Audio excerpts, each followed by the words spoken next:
It's episode 2 of hosting my friends for my birthday dinner.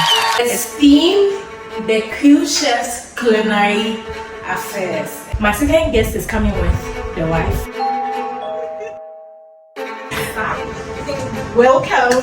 Wow. Oh, all this for us. Of course, it's beautiful. Wow. Hey. So this is good.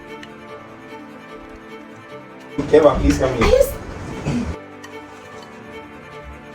To Kwejo and Keba, my first couple, I can't wait to share this moment with you. For them to, enjoy what I have for them. And the meals I have, I'm preparing for each one is based on the experience I've had with them.